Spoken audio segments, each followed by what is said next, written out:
আসসালামু আলাইকুম। উপদেষ্টা নাহিদ ইসলাম এবং মাহফুজ আলমের বিরুদ্ধে গুরুতর অভিযোগ আনলেন গণ অধিকার পরিষদের কেন্দ্রীয় কমিটির সহসভাপতি এবং মুখপাত্র ফারুক হাসান। তিনি বলেছেন একটি সাক্ষাৎকারে যে তিনি বলেছেন এরকম একটা ভিডিও ভাইরাল হয়ে গেল।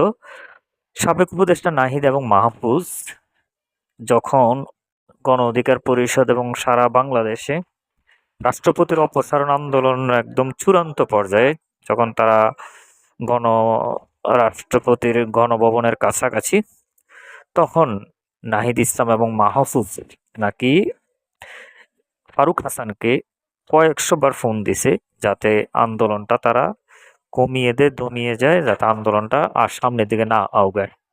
অথচ এখন দেখা যায়, দেখেন ওই দিনকার সংসদ ভবনে রাষ্ট্রপতির যখন ভিতরে ঢুকলো নাহিদ এবং হাসনাত আবদুল্লাহরা কি ধরনের স্লোগান দিল রাষ্ট্রপতিকে। হ্যাঁ, মানে দড়ি মাছ না সুইফানি, এরকম একটা অবস্থা এনসিপির নেতা কর্মীদের। আসলে ভাওতাবাজের রাজনীতি বাংলাদেশে আসলে চলে না। এটা আজ হোক কাল হোক এটার প্রকাশ হয়ে যায়।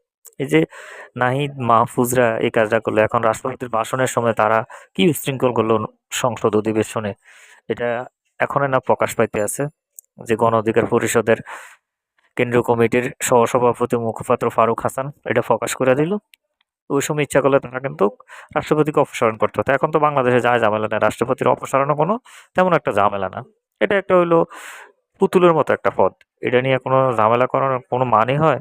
আবার তারা দেখেন রাষ্ট্রপতির ভাষণের সময় তারা ওয়াকআউট করে চলে গেছে।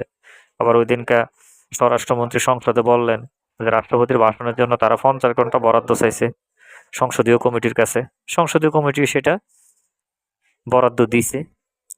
এবার চিন্তা করেন তাদের তাদের আদর্শ নীতি কোথায় গিয়ে আজকে দাঁড়াচ্ছে। অবশ্যই অনুষ্ঠানটি ভালো লাগলে লাইক কমেন্ট শেয়ার করবেন এবং চ্যানেলটিকে সাবস্ক্রাইব করে পাশে থাকবেন। ধন্যবাদ সবাইকে।